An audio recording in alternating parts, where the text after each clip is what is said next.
तो hello guys, welcome to our channel bike video. मैं हूं आपका दोस्त फरोज तमन। तो गाइस, जैसे कि आज आप देख पा रहे हो, आज हमारे चैनल पे आई है ओकिनावा प्रेस प्रो। तो आज इस गाड़ी का हम लोग फुल अनबायस्ड ओनरशिप रिव्यू यहाँ पे लेने वाले हैं, जिसके लिए हमने याद किया है यहाँ पे राहुल कुमावत जी को। तो जैसा कि गाइस आप लोग देख पा रहे हो, आज हम लोग आए हैं पत्रिका गेट पे। तो यहाँ पे राहुल कुमावत जी से हमारी मुलाकात हुई।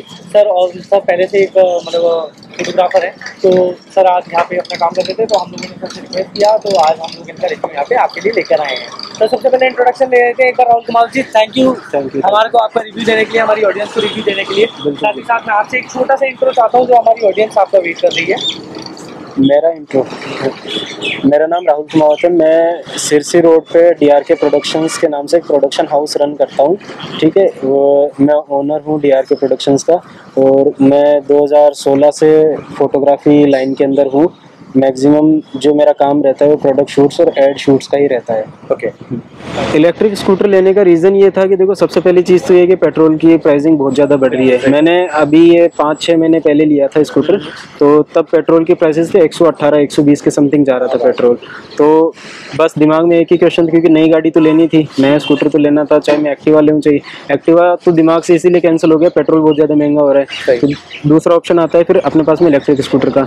ओला के फीडबैक्स सही नहीं आ रहे थे, तो ओला दिमाग से वैसे हट गया।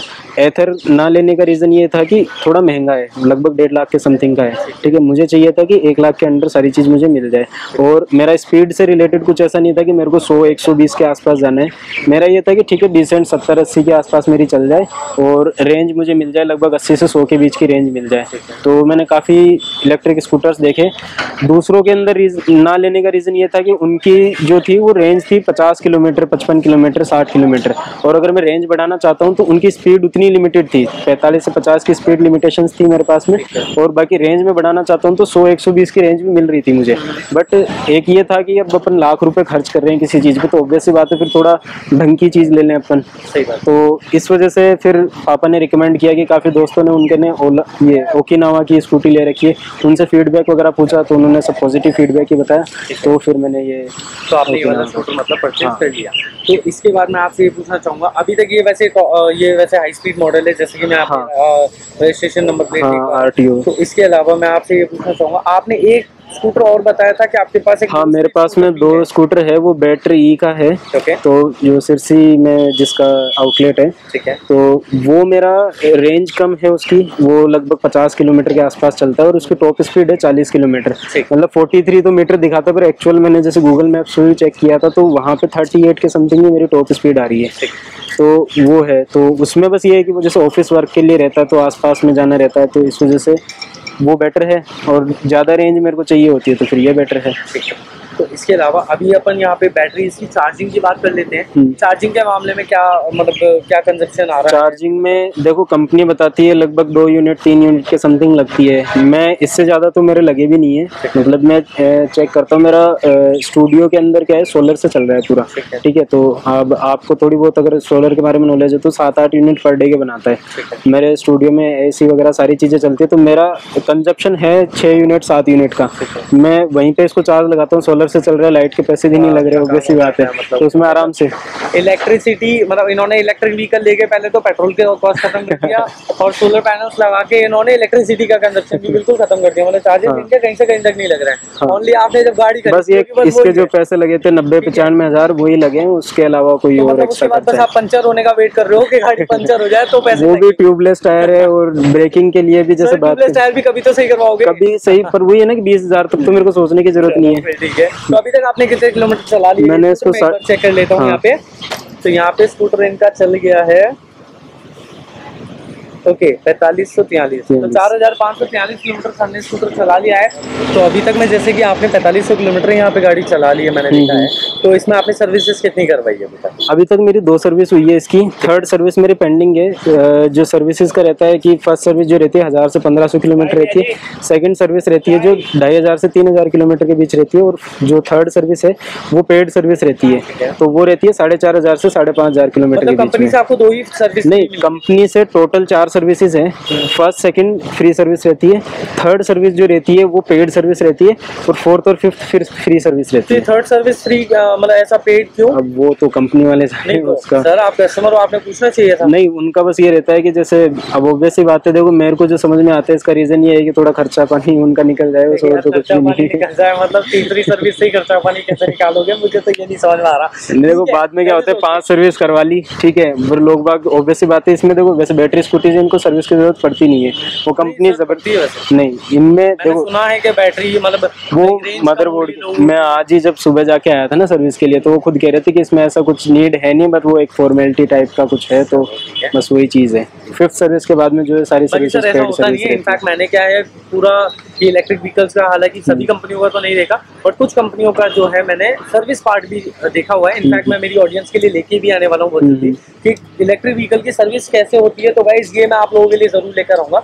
एंड अब मैं आपसे इसके कंफर्ट के बारे में एक बार बात कर लेता हूँ, क्योंकि इसके जो सिटिंग पोस्चर जो इसमें गाड़ी में दिया हुआ है ना, तो इसमें क्या होता है जब आप बैठते हो ना गाड़ी पे, जो आपका लाइक जो शोल्डर्स होते हैं और जो लाइक जब आप जर्क्स फील करते हो, लाइक जब कभी भी खड्डे वगैरह आते हैं, इंडियन रोड है जैसे कि आपको पता ही है, तो उसमें क्या होता है जो आपका सिटिंग पोस्चर है ना, तो सिटिंग पोस्चर में पैर कुछ ज्यादा ऊपर है। हाँ, इसके अंदर प्रेस प्रो में यही दिक्कत, तो उसमें आपकी क्या एक्सपीरियंस? ये मेरे को थोड़ी सी दिक्कत ही लगी थी, मतलब मैंने और जो मेरे पास में दूसरी मैंने बताई कि नॉन आरटीओ स्कूटर है, तो उसका क्या है जो फुट रेस जो है वो थोड़ा नीचे है, तो कंफर्ट एकदम बराबर मिलता है उसमें। इसमें मतलब फर्स्ट टाइम जब मैंने चलाया था ना, तो थोड़ी यहाँ से शोल्डर्स में पेन सा हुआ था, यानी कि जर्क्स आ रहे थे, जर्क से आ रहे थे। बट ये है कि मैं 4-5 बार चलाया, उसके बाद में एकदम नॉर्मल हो गया, आदत हो गई। इसे आदत कहते हैं।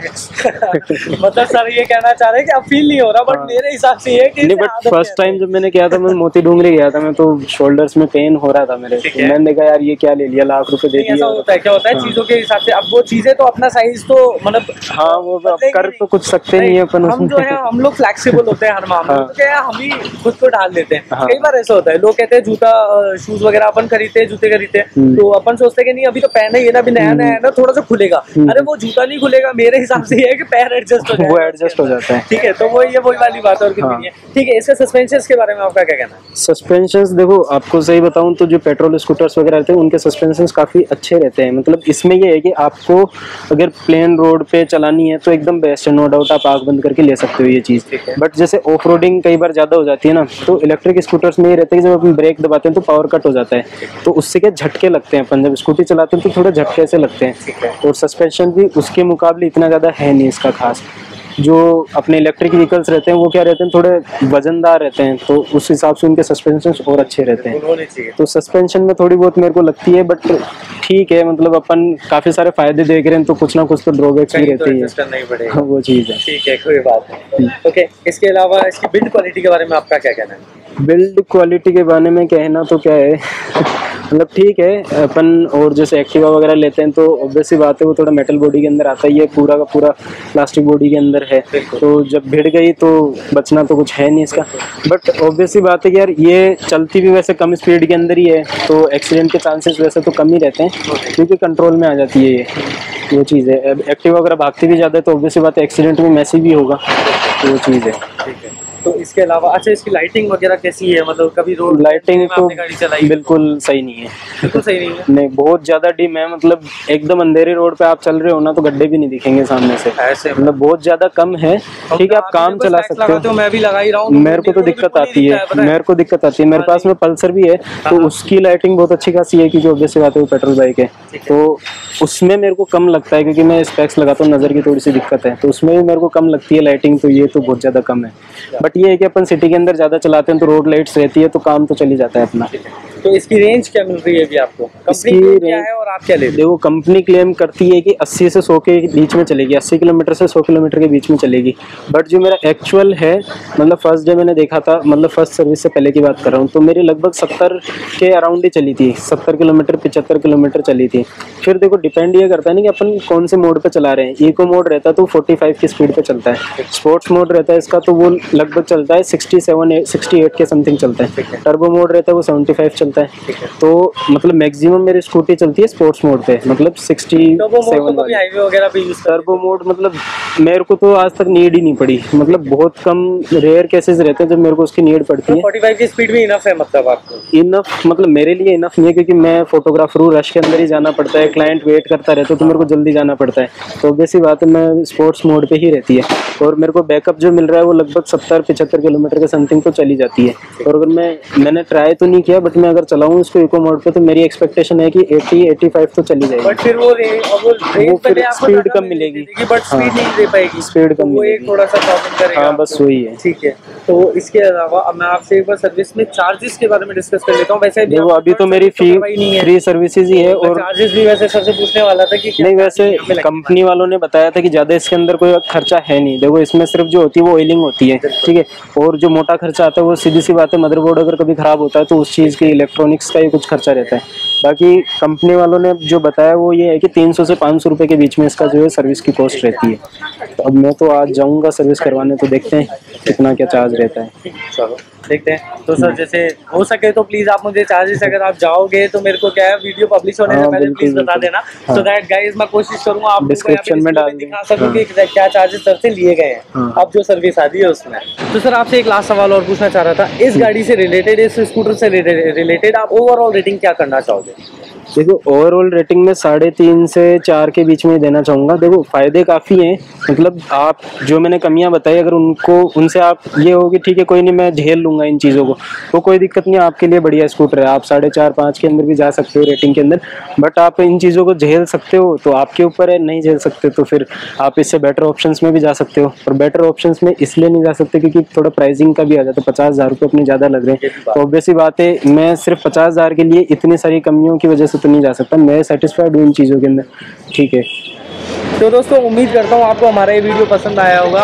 आज राहुल कुमावत जी के साथ हमारा ये इंटरव्यू पसंद आया होगा। अगर आपको ये वीडियो पसंद आया तो प्लीज़ इस वीडियो को लाइक करें, कमेंट सेक्शन में मुझे अपनी राय बताएं, साथ ही साथ अपने दोस्तों के साथ शेयर करना ना भूलें। तो मिलता हूँ आप लोगों से नेक्स्ट वीडियो में। Thank you.